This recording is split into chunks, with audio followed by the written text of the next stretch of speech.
Dear friends, I'm Professor Filip Kovacevic, and this is the 19th edition of the Russian newspaper's Monitor.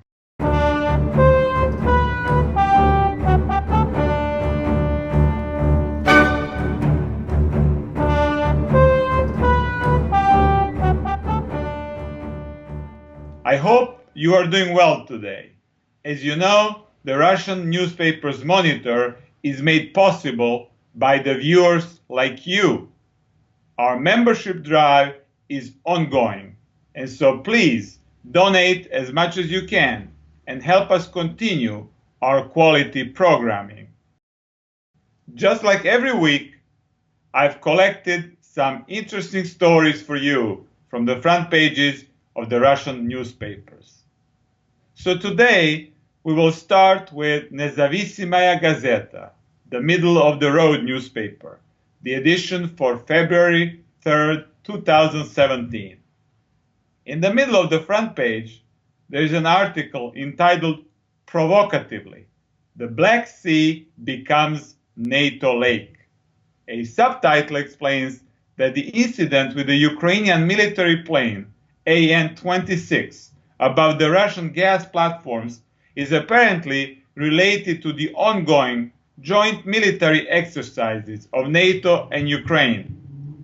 Below the title, there is a photo of one of the NATO ships belonging to Turkey with a commentary that more than 15 military ships are taking part in the exercise.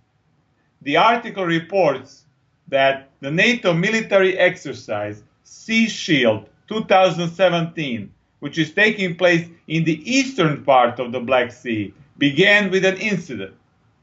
Ukraine accused Russia of firing at its military plane AN-26, while the officials of the Russian Black Fleet stated that the Ukrainian plane made two provocative flyovers above the Russian gas platforms Tavrida and Krim 1, and that one of the Russian guards fired 4 signal flares into the air. According to the sources from the Russian military, it is likely that the flyovers of the Ukrainian military plane was linked to the NATO military exercise in the region. The exercise is based on the scenario of defending Ukraine against the Russian military attack. The article notes that NATO Secretary General Jens Stoltenberg recently stated that NATO planned to increase its military presence in the Black Sea, and that this plan was expected to be approved at the meeting of NATO defense ministers in Brussels on February 15th and February 16th. According to Stoltenberg, this is done in order to counter the aggressive Russian projection of power in the Black Sea. A key element of the plan is the ongoing joint military exercise with Ukraine. In addition to Ukraine, 8 more countries are taking part in the exercise: Romania, Bulgaria, Greece, Turkey, Spain, Great Britain, Canada, and United States. The article cites the statement of the Romanian Ministry of Defense, which is the main coordinator of the exercise. According to this statement, the exercise will include 16 ships, 1 submarine, 10 planes, and about 3,000 soldiers. As mentioned above, the exercise will take place in the eastern part of the Black Sea, close to the Russian territorial waters and the territorial waters of the Russian-supported Republic of Abkhazia, which seceded from Georgia in the early 1990s. The exercise will be commanded by the newest British Type 45 air defense destroyer called Diamond. According to the report in the British tabloid Daily Mail, cited in the article, after the exercise is over, the destroyer will dock in the port of Odessa. The British Marines who are on the ship and the Ukrainian military will take part in joint maneuvers. According to Daily Mail, there are already some 650 British Marines in Ukraine engaged in training the Ukrainian troops. The article also quotes the statement of the British Prime Minister Theresa May, who said that these exercises represent the effective demonstration of force. According to the British Defence Minister Michael Fallon, they also show that Great Britain was committed to, quote, defending democracy in the world and giving support to the independence and territorial integrity of Ukraine, end quote. In my opinion, these words, though they may sound comical, considering that Great Britain is no more than a minor power facing its own potential internal dissolution by the secession of Scotland, demonstrated who has most to lose if Donald Trump and Vladimir Putin, just like Ronald Reagan and Mikhail Gorbachev, agree to a policy of détente. The biggest losers will be the British political, corporate, military, and intelligence networks, which have worked on the weakening and ultimate breakup of Russia for decades. This is why they are giving full support to the increasingly suicidal Ukrainian leadership in their continuing provocations of Russia. And if it is true that there are already hundreds of British troops on the Ukrainian soil, this means that a potential for a very serious escalation of the conflict is in the air, and not only in the Donbass.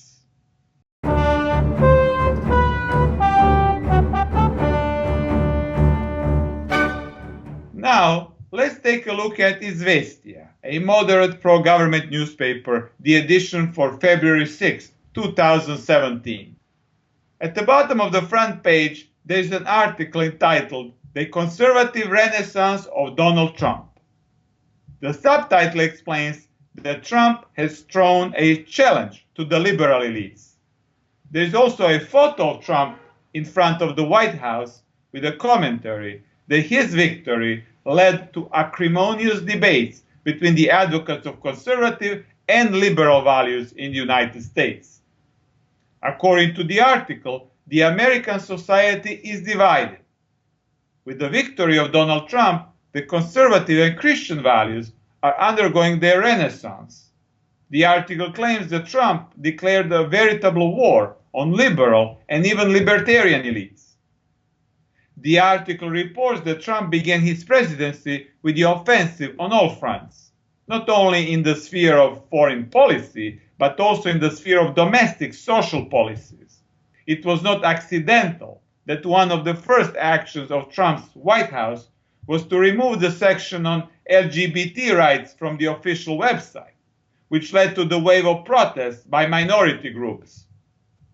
In addition to that, Trump also declared that he would, quote, destroy, end quote, Johnson's rule on the prohibition of religious organizations' support for specific political candidates. Both of these actions, according to the article, point to the strengthening of conservative outlook in the U.S. domestic policy. According to the ex-deputy of the UN Secretary General, Sergei Orjonikidze, contacted by Izvestia, it was the religious Americans who made the difference in this election and brought Trump to victory. They approve of removing the barriers between the church and the state. The article reports that some conservative commentators have already begun using the term Trumpism to define the policies and activities of Trump. On the other hand, most liberals see in Trump's victory something akin to the end of the world. They don't recognize Trump as the legitimate president. This, according to the article, leads to the frequent and increasingly violent social clashes in big cities in the United States. According to the political analyst Yevgeny Minchenko, the US society is now fractured by the ideological struggle between the mostly urban, liberal elites and the conservative populations of small towns all across the United States. With the victory of Trump, the small towns outlook seems to be winning. The article quotes the words of Donald Trump during one of the presidential debates when he stated that he thought of himself as a genuine conservative. Trump said, quote, "For me, the word conservative is derived from the verb to protect. We want to protect our country, our money, our health. We want to save our country," end quote. The article concludes that it is very likely that eventually a compromise between the liberal and the conservative factions in US politics will be found, but that, as the first step, liberals have to recognize Trump as their president as well. In my opinion, this article portrays Trump in the manner that makes him likable to most Russian citizens, and definitely to all supporters of the Russian President Vladimir Putin. Just like Putin, Trump is presented as a strong leader who is ready to confront the corrupt liberal oligarchs for the sake of the security and well-being of the country. This represents a big difference from the way Obama and Hillary Clinton were portrayed in Izvestia.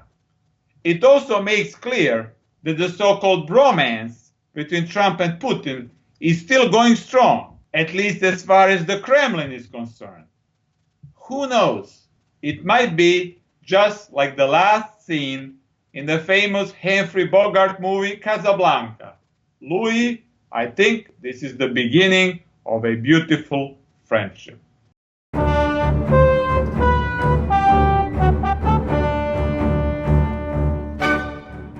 Now, let's look at the front page of Nezavisimaya Gazeta again, but this time the edition for February 8, 2017. On the front page, there is an article with an ominous title: Kiev intends to cut off Donbass from Russia. The subtitle explains that the aim of the Ukrainian army offensive is to push through to the border with Russia and take over the border posts.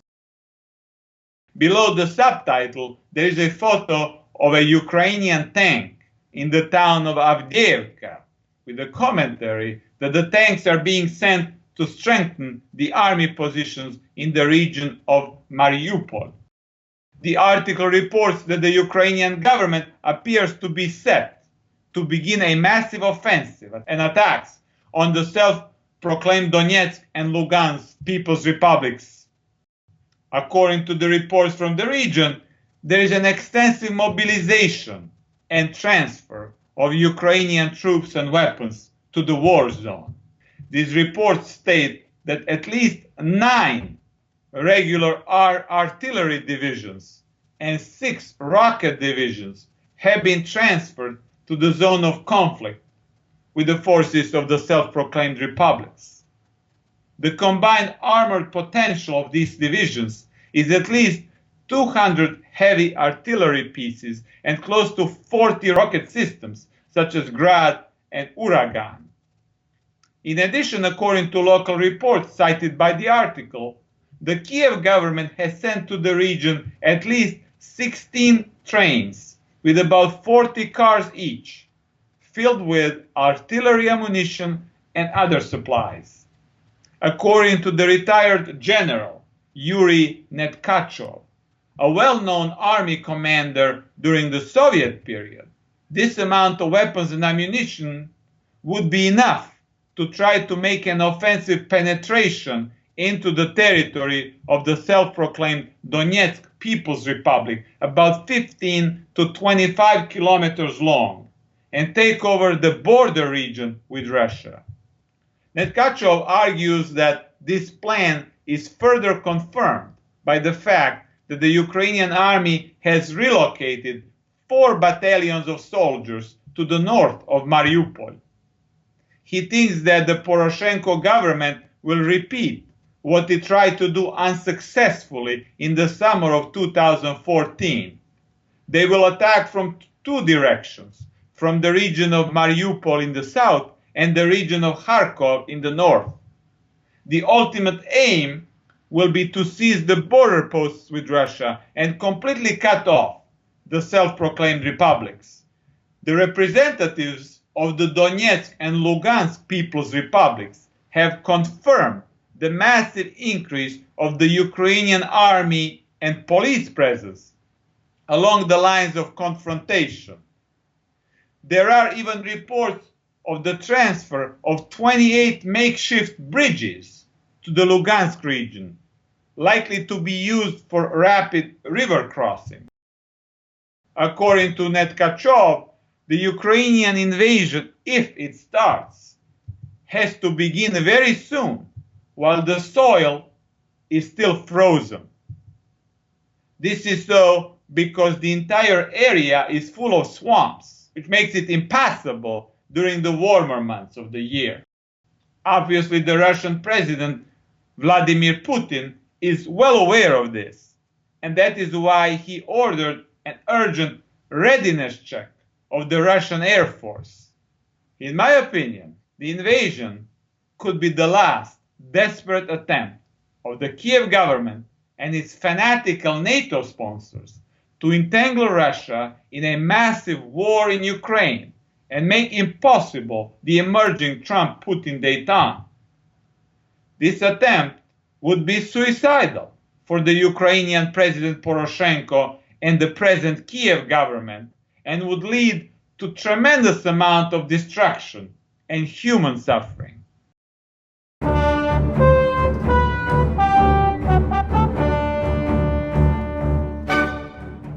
Now, let's take a look at the front page of Kommersant, the main liberal newspaper in Russia, which is frequently critical of the Russian government's economic and foreign policy, the edition for February 8, 2017. At the bottom of the front page, there is an article on the improving relations between Russia and Georgia. The subtitle explains that Moscow and Tbilisi, the capital of Georgia, decided to reanimate the 2011 agreement. The article reports that the recent meeting between the Russian Deputy Foreign Minister Grigory Karasin and the special representative of the President of Georgia, Zurab Abashidze, which took place in Prague, was very successful. They have decided to bring back to life a trade agreement signed in 2011. This trade agreement allows the two sides to establish transport corridors for trade from Russia to Georgia via the two seceded republics, South Ossetia and Abkhazia. According to Abashidze, he and Karasin have decided to take small steps, one at a time, to improve the relations without crossing, as he said, any red lines, which concern the international status of the breakaway republics and the presence of the Russian military troops there. This led to the possibility of making an important step forward regarding the trade and transport relations. More specifically, as I said before, the 2011 agreement was brought back from the dead. This agreement was signed in November 2011 under the auspices of then US President Barack Obama and led to the lifting of a Georgian veto on the Russian membership in the World Trade Organization. The concession made to Georgia was that the trade corridors would go through Abkhazia and South Ossetia and would be administered by neutral international observers and not by the Ossetians or Abkhazians. However, this agreement was never implemented. In my opinion, that was due to the severe animosities between the then Georgian president Mikhail Saakashvili and Vladimir Putin, who at the time was the prime minister of Russia. Now that the more Russia-friendly administration has come to power in Georgia, it is possible to talk and cooperate again. All of this is, of course, also linked to the changing geopolitical context in the region and the possible emergence of the US-Russia détente. In other words, the NATO militarists and the US neoconservative establishment are slowly but surely losing their influence in Georgia. the controversial question of the border controls will be resolved by having a neutral Swiss company, SGS, in charge of the certification and inspection of the cargo, thus essentially performing the functions of custom agents. There appears to be a lot of goodwill on both sides to implement this deal as soon as possible. Another beneficiary of the Russia-Georgia agreement will be the Russian main ally in the Caucasus, the Republic of Armenia, which will gain more efficient and reliable transport links to Russia. In my opinion, this is just the beginning of a shift in the Georgian politics toward a more Russian-oriented sphere of influence. All of it is very fragile and could easily slip back into hostility and mutual recrimination. There are still so many serious and unresolved issues between Russia and Georgia, and it is likely that NATO and its agents of influence in Georgia will do everything they can to push exactly those buttons.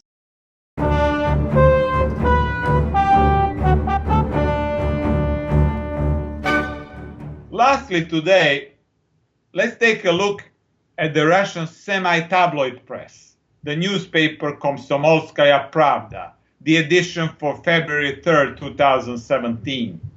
On the front page of the newspaper, there is a photograph from the inside of the US Military Center for Cyberspace Research, while the title above proclaims in a sensationalist key, the US intelligence is already preying on the future president of Russia.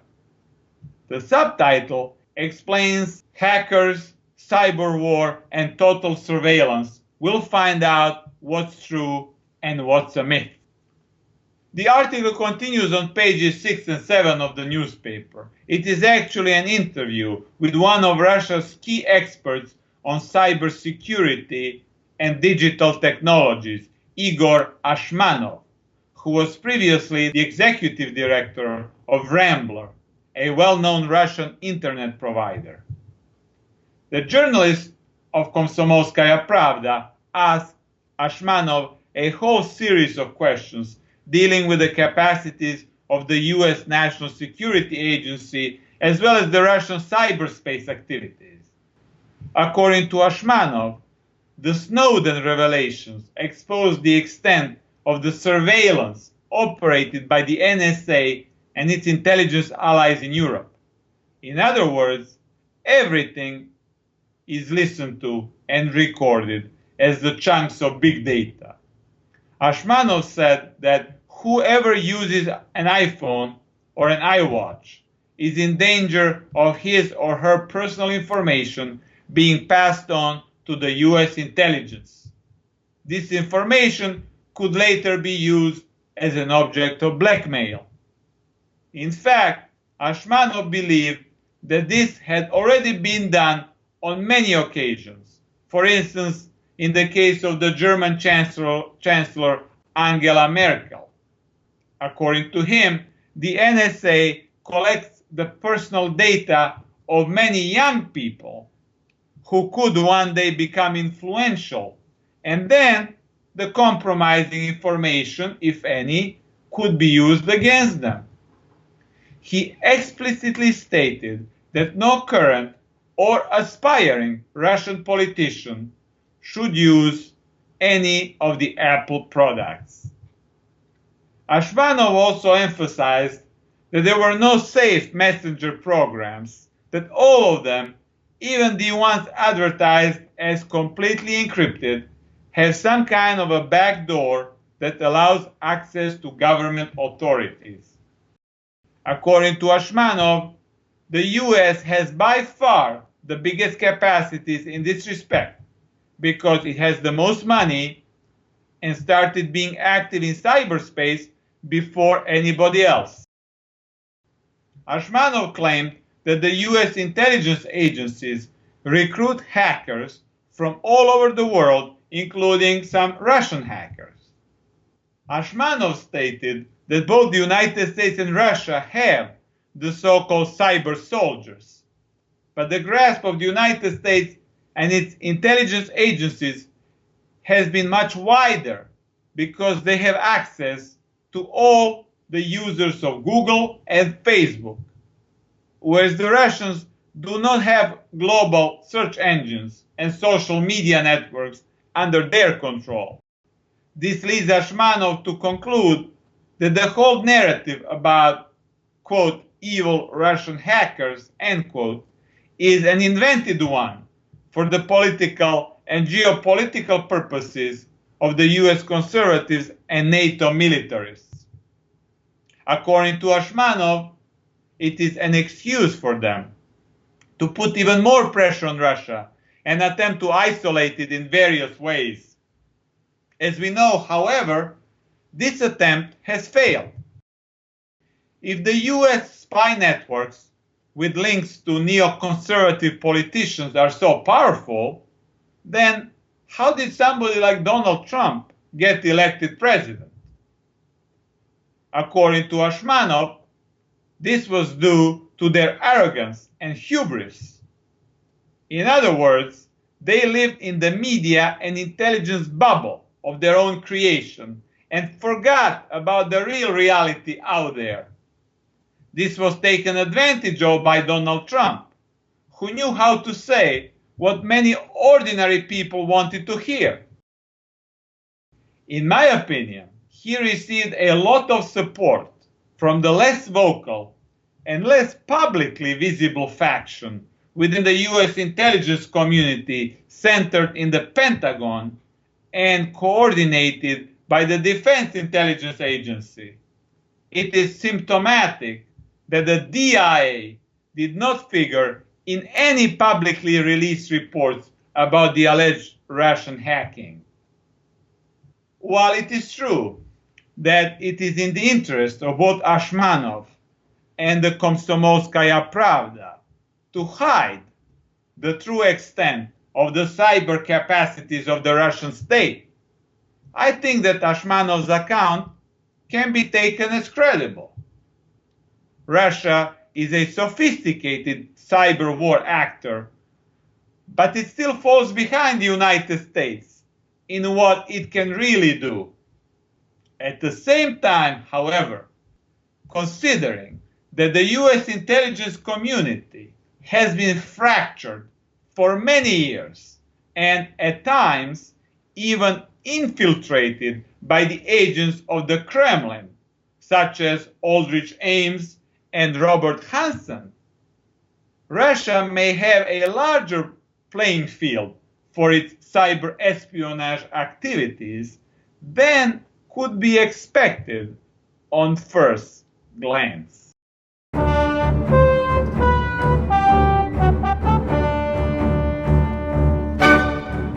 Dear friends, this is all for today. Thank you very much for your time. And of course, be cool and stay cool until the next edition of the Russian newspaper's Monitor.